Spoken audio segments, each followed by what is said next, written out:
Welcome to Leaders in the Arena. My name is Jenny Whitener. I'm the CEO of Bridge Innovate, and for over 20 years, Bridge Innovate has partnered with leaders to solve problems and simultaneously build their leadership capabilities.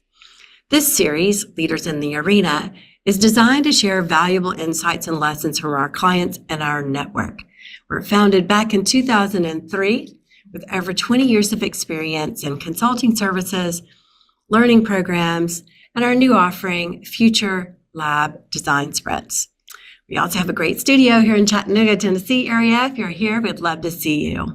But today, we're going to be talking about stop solving symptoms and go after the problem. We're excited to have with us today Seth Owings. Seth is an extraordinary leader with an amazing background in business transformation.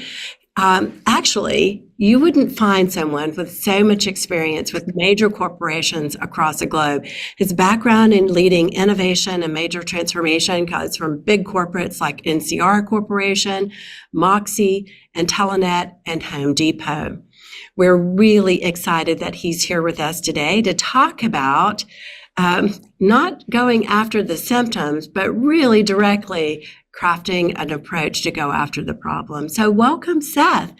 What else would you do to share with folks a bit about your background? Yeah, thanks so much, Jenny. I have always been fascinated with what makes people tick, right? Even as a kid, and when I was thinking about what I wanted to do, like this fascination with psychology and cognition and how people behave and what motivates them. I was really exploring what I could do with that. And what I ended up doing was kind of crafting a custom little path for myself around applying what we understand about cognition to the way that we build things. And I started out 15 years ago in the product management space, and that kind of evolved into UX and CX, and then consulting for me in the last 7 or 8 years has been different flavors of consulting and really looking at how we apply what we understand about human behavior to whether it's physical products or digital products or services or the way that we build an organization. And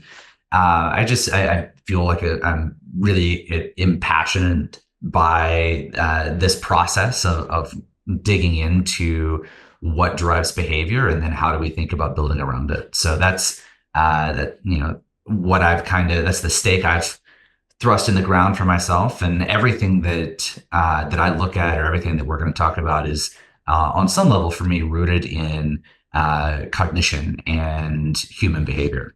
Mm-hmm. Well, fantastic. And I'm so excited that you're here. So thanks for giving up the time today.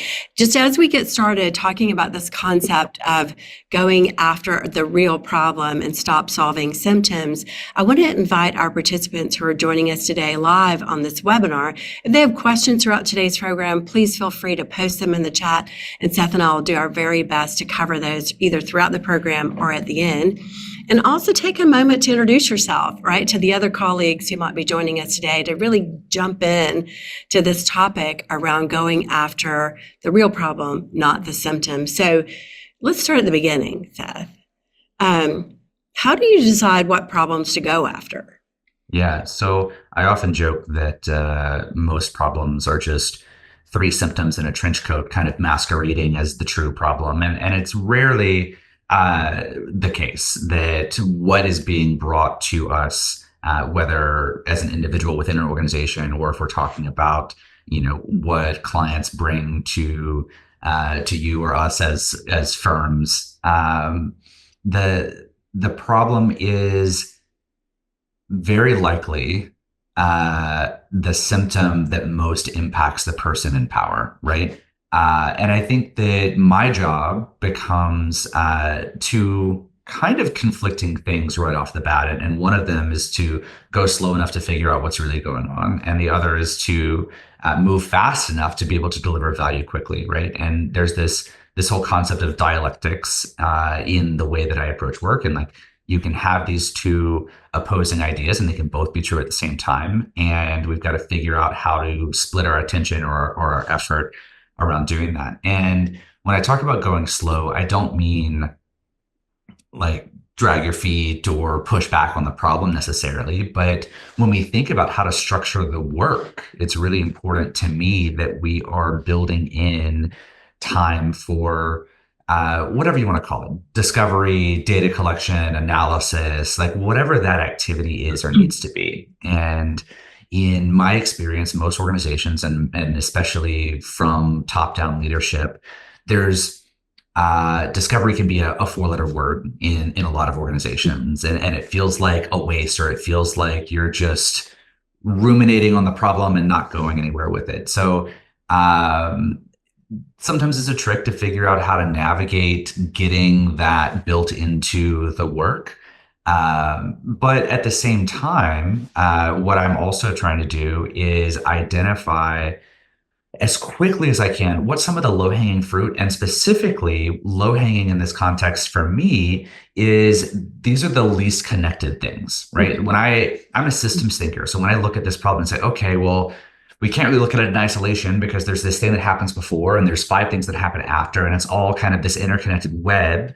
And problems tend to grow or expand, right? Especially when what we were brought was a symptom and not even actually the core problem. And we could address the symptom, right? And some of that is the low-hanging fruit. Some of that is, okay, great. Like you're hemorrhaging on this KPI over here. Let's do whatever we have to do to slow the bleed on that while we in parallel are doing our discovery or our investigation around the data and getting some of that. Right. So it's both of these things in parallel is really how I think about starting. But in terms of, the question, how do I decide what problems to go after? I feel like most of the time, we don't get to decide, right? Like we are the recipients of someone else's decision. So there's a lot of, tips and tricks and sneaky little things where you're trying to nudge the person in power to recognize that the problem is different than they thought, right? And that's what we will get into as we go through some of this. Good. Well, and I love the fact that you're calling out for all of us that oftentimes when we start to address a problem, we have to take a moment, even if that's to go just a tiny bit slow at the beginning, to ensure that we're not pursuing a symptom, that we're really digging deeper and looking at this problem. And I love the call out that you're talking about systems thinking, looking at the problem or digging deep to get to the problem, to understand it in a systems context. So let's keep going. So talk to the group about how do you begin? What tools do you need to really go after really great problem solving? Yeah. So right out of the gate, I think it's really critical to frame how you think about solving the work, right? How do you structure the work itself? And I think that part of the reason why there's this resistance around taking the time to do a proper discovery sometimes is because the association that leaders have around it is discovery is this obstacle, and we have to overcome that obstacle in order for the work to begin, right? So they want to shorten that or reduce that obstacle as much as possible and just get to the place where we're actually solving the problem. And I think the biggest thing that we can do is shift our language around that. Discovery is a critical component of how we identify, ideally with data, what it is that's happening so that we can be better at predicting where the value is going to be, right? And we can use that data to drive our decision-making around some of that solutioning. So I think the first step is just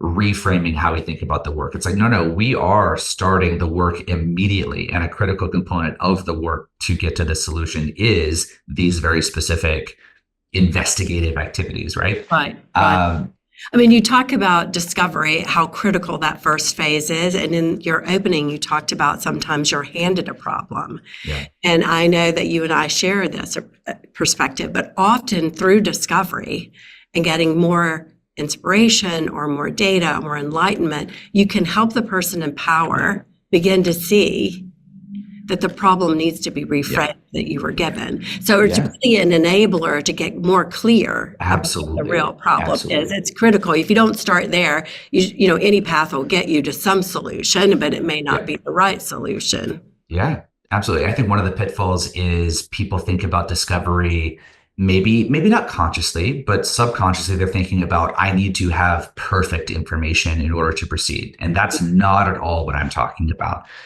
Discovery for me, most of the time, the shortest, smallest, most concise, impactful version of that is just getting people in a room so that we can make sure we have a shared lexicon, we have a shared understanding of what we're saying the problem is, we understand the dependencies and the relationship, whether it's political dependencies within the organization or data dependencies within the problem set.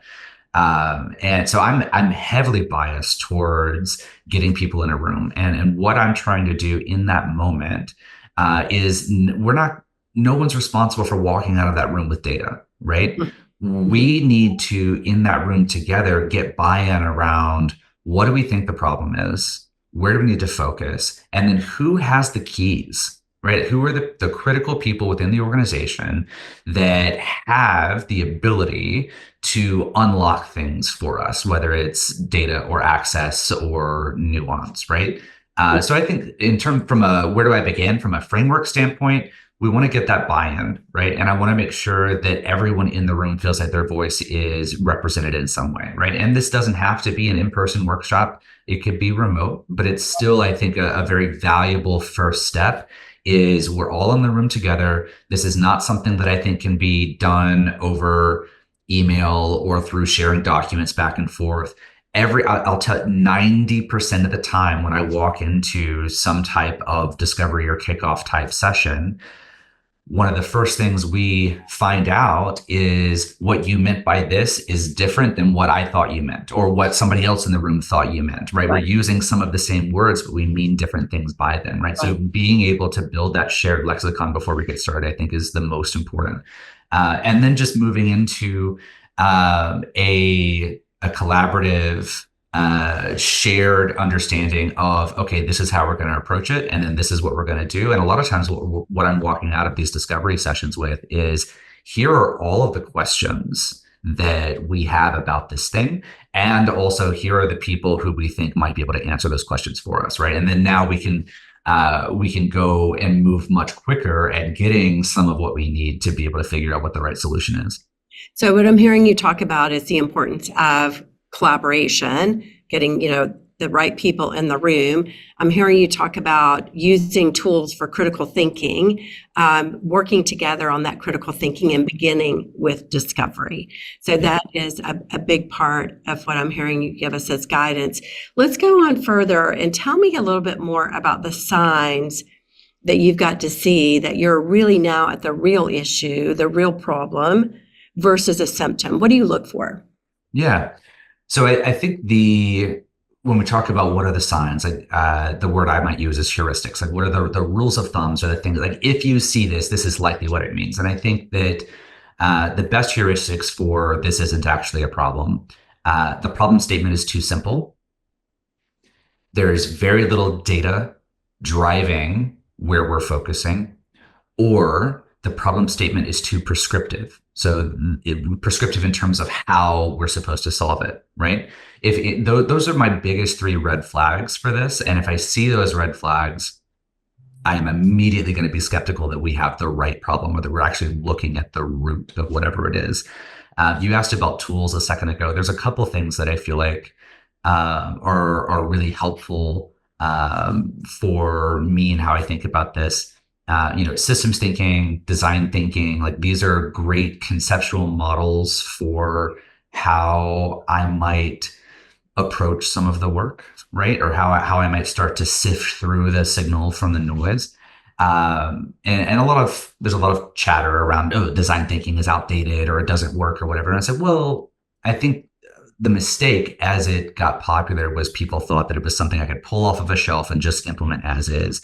And design thinking at best is, here are some concepts and principles that you can broadly use as a lens through which to view the thing. But design thinking was never meant to be prescriptive either, right? Right. And one of the things that I know that we share is that design thinking is a tool in the tool belt. right? And that it's a big one. It's a very human-centered, insightful one. It's one that empowers a lot of creativity, but in isolation, many times it doesn't do the job on its own. You need systems thinking, you need some business analytics, you need a number of different scenario modelings, you need maybe some foresight. All these things come in together. And these are, I know, things that you've come and actually spoken to our team about many times. So I find it very exciting. So these symptoms you've talked about what to look for. What are the red flags that we look for to get to a real problem? So then how do you decide, which problems are worth solving? I am all about outcome driven, right? So I don't, as an individual, I don't care what we're doing or how we do it. I care about why we're doing it. And I care about making sure that what we end up with actually does solve that problem. So I'll give you a couple examples of things that I've encountered in my work. And one of them was for a bank that I was working with, and they came and said, "Hey, like we need to drive more checking accounts. We want to do a big push to get as many checking accounts as we can." And it's like, okay, we could do that, like absolutely within the realm of possibility.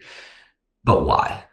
Why do you want to do that, right? And any of you that are working in the financial services sector, you'll know that the more deposits, so checking and savings, the more deposits you have on hand, the more you can loan out, and then that feeds your credit program, right? So you need to increase deposits so that you have more capital to do things with. I say, okay, so increasing checking accounts would be one way potentially to increase deposits, right? But increasing checking accounts, what you've brought me is a solution to the problem of you don't have enough capital to operate with, right? So right off the bat, we've already got this mismatch because you brought me a solution you want me to execute. And we took a look at their book and took a look at what they were doing. And it's like, okay, if you need more deposits, we actually will be more effective if we focus on your loan and your credit program, because there's a lot of data to suggest that the deeper your relationship is with someone, the more likely they are to transfer more deposits into the bank, right? So if we do a new checking push, we're adding net new customers, which will increase your deposits some, but it's also going to increase your overhead, right? But if we do a big push for your existing deposit holders to try to get them to recognize the value of a loan or a credit card through you, now we've deepened the relationship, which is going to have the result of prompting them to consolidate deposits with you, right? So we can increase deposits without increasing overhead because it's the same core relationship that we already have, right? So that's a really clear example for me of what we're talking about. Right. And I love the call out that you're saying is that if someone comes to you with a problem statement that's really a solution, what you want to help them to do is to reframe that at a higher level so that you could have multiple potential solutions. And in this case with the bank, you help them navigate and really look at data, to look at trends and saying, look, are there multiple ways that we can go about increasing access to capital, which was really the problem. Right? The problem is access to capital.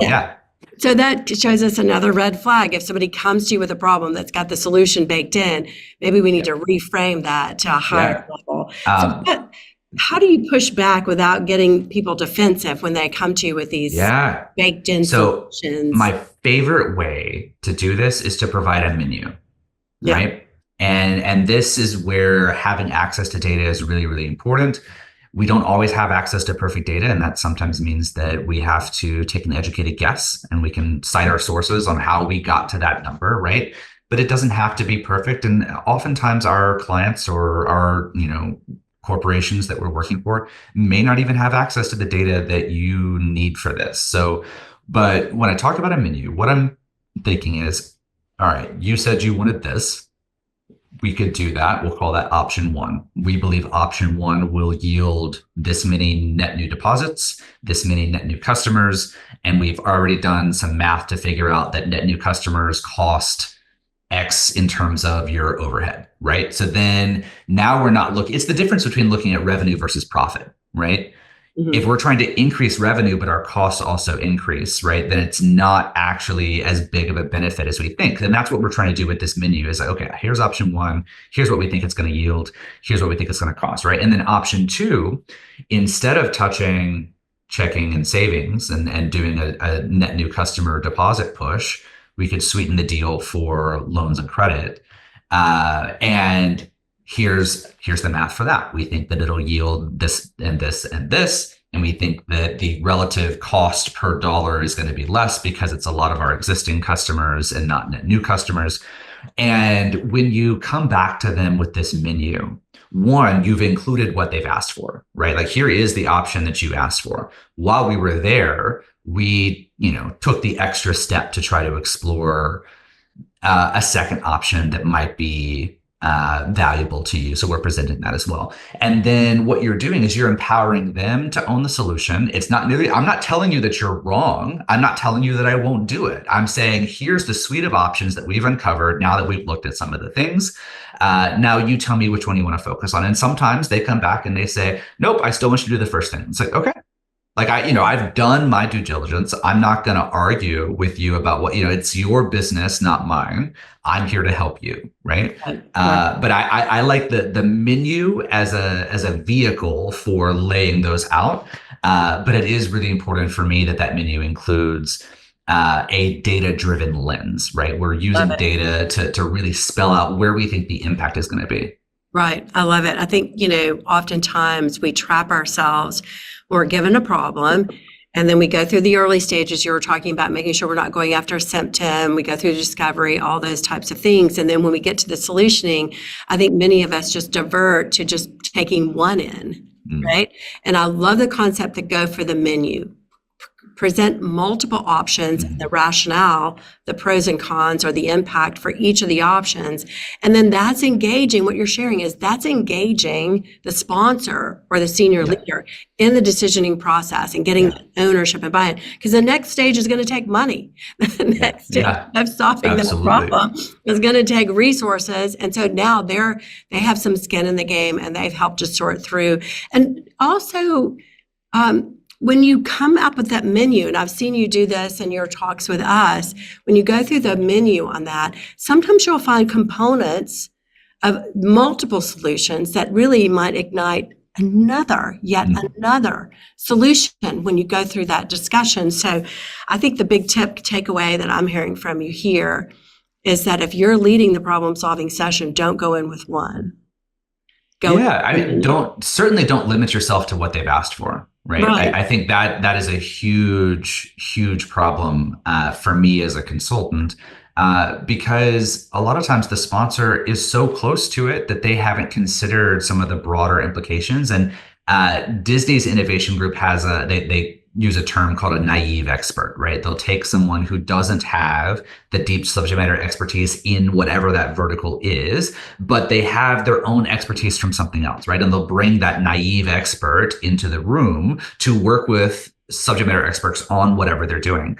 And it's that fresh lens. They're not as close to it. They don't really understand the standard convention for why things are done the way that they are. And it makes it easier for them to challenge the convention and to challenge, is this the right thing to do? And a lot of times as a consultant, I view that as my job. I don't know your business as well as you do. I don't know the pressure that you're getting from stakeholders, like that is a piece that you own that I'm not privy to most of the time. But what I can do is come into the room and gently push back on and challenge some of the ideas, because to be honest, I don't know. And this is a genuine question that I have. And I think that when we talk about tools, there are practical tools that are helpful, but I think one of the, philosophically or mentally and emotionally, one of the best tools you can have as a practitioner in this space is to walk in with the ability to be wrong, right? I don't have all the answers. I'm not telling you how to run your business. I don't know better than you. I'm here to ask questions. I'm here to provide a new perspective. And then I'm going to collect and collate all of the things that I've gotten from you and your team and present back to you, this configuration of options that I think might work. Right, right. And I think what you're describing too, when you got this menu approach with these multiple options, that it's you kind of avoid the pass fail scenario, like win lose, but you go at it in a much more generative learning kind of approach. Here are multiple options, which ones can, fit best, what components Yeah. fit best, what can we take on from here. So obviously, this is very natural for you, right? You've been doing this for years, but how do you build skills in this area? It's for others who are wanting to get better at complex problem solving and getting beyond symptoms. What kind of skills do they need to think about building? Yeah. So when I think about skill building, I tend to think that I'm a teacher at heart. I love teaching. I think teaching is its own skill. And when I think about how I might teach someone else, the first question that I have is, how do you learn? Right? I'm a kinesthetic learner. So for me, the best way to build skill in this area is to have a scenario in which I'm allowed to experiment and I'm allowed to fail. Right? And my favorite quote, I saw this years ago, is failure is tuition. Right? Tuition is the price that we pay to learn something, right? So being allowed to fail, we learn so much more from our failures than we do from our successes, right? So for me, that's sort of kinesthetic, like, yeah, let me get in there and I might make a mistake. I might do something wrong. But if you have the ability to structure the work in a way where it's like, you can fail at this experiment without tanking the project, and that's okay because we've learned something and we can apply that learning. So that's kinesthetic would be my path. Some people are, better at absorbing things through reading or through hearing someone talk about things. If you find yourself so inclined to pick up a book, I've got a couple recommendations for you. I think Switch is fantastic. Switch was written by two brothers, Chip and Dan Heath. It's based on Daniel Kahneman's research. Kahneman is my favorite psychology researcher. They don't really talk about Kahneman's work a whole lot in the book, but it's two guys from business who are just applying these principles to how they've done work. And I think it's fantastic. So highly recommend Switch. If you're looking for tactics in terms of like exercises or mechanics around like, how do I drive this conversation, or what is a tactical tool or resource for me to apply in a workshop or in some sort of session that I'm running, I think Sprint can be really good. My caution is, so Sprint came out of the Google Ventures studio. My caution around Sprint is I feel like what they did is they packaged up what they've learned into a very prescriptive, very rigid framework. So if you are the type of person who likes and needs structure and rigidity in order to feel safe, it's fantastic. If you're not that type of person, then what you might want to do is just try to isolate some of the individual pieces and then abstract a little bit from that, and figure out how you can apply that in other areas. But there's some great tactical examples in Sprint. And then the last book I would say would Jobs to Be Done Playbook by Jim Callback. It's based on this idea by Anthony Ulwick that people don't care about you as a company, right? Like if I need a hammer, not only do I not care about Home Depot versus Lowe's, I don't care about DeWalt versus Ryobi, right? As a tool, I just need to hang a picture on my wall, right? So the hammer facilitates me putting a nail in the wall. I don't care about any of that though, right? I need the picture on my wall. And when you think about problems in that way, it opens up your menu a little bit more, because now it's not about which is the best hammer for me or the best nail for me or the level. It's like, oh, I could also pay $10 on Thumbtack, and which is a service where someone will come and do it for me, right? Yeah. So when you're thinking about it in this sort of outcome-oriented language around what is the job I'm trying to get done?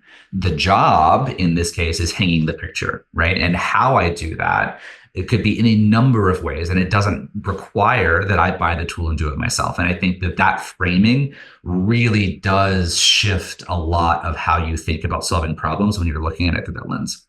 Yeah, yeah. So I know that Clay Christensen's work and all of his work on Jobs to Be Done with his Innovator's Dilemma. So a lot of work there that people can also reference. Love Switch too. That's one of my favorites. So how do you engage teams and workshops? So if you were going to take someone through a problem-solving workshop, how do you engage your teams in that approach? Yeah. So I was working for a Fortune 100 retail commerce company, and they had this problem they had been trying to solve for a long time, but the combination of how this worked involved six different groups within the organization, and they were all kind of contentious and thought that they should own it or have more control over it than others. And it was just kind of at a standstill. And finally, it was like last ditch effort. Like, we have to get this done. Here's a blank check. Figure it out. So I went around to each of the six directors and had one-on-one meetings with them. Is like, hey, like, talk to me. Like, what do you see? What do you need? Like, what is the component of this that's most important to you? Mhm. And made them feel heard, and made their, because it's just me and them, so their voice is the only voice in that room that matters, right? And they feel important in that moment. And then I told them, okay, here's my plan. I want to get all of the um, people from these different groups in a room, right? And I'd like for you not to show up, right? Because I don't want, because someone's boss is in the room, they don't say anything, right? So I'm asking you to not come to this thing. And then I had a huge kickoff with representation from all of these groups. And we laid out the problem, and then had those people go in and tag all of the individual components of that problem that they were connected to or knew something. And we used that as our map to figure out where are the hotspots we should focus on. And it kind of was also our prioritization for some of that. And then I went back to the directors and like, hey, this is what we've heard, and then this is how we're thinking about doing it. But it's this very much like, I don't have the answers. I'm not telling you what to do. I'm laying out a path, and I'm asking for your buy-in on that path, and I'm making you feel like your voice is the most important voice, so that you feel more comfortable letting me kind of lead some of that conversation.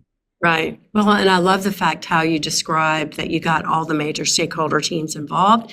You engaged with the leaders, you got the team put together, you went back to them, you facilitated that buy-in and conversation throughout the process. So I hope that we get a chance to work with you again really soon in solving some really hairy problems. That's what we'd love Yeah. to do with our clients.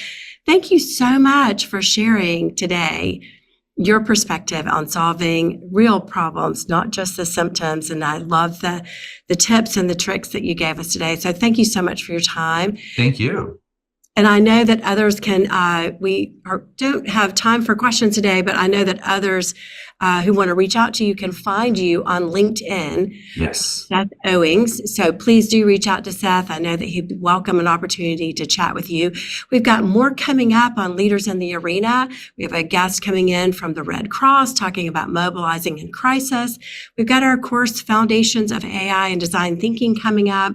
And then also talking about innovation and poverty and some of the magnificent work that's going on there with Tabitha Kapik, and then igniting transformation, a transformation culture with a senior executive from Shaw Industries. So lots coming up.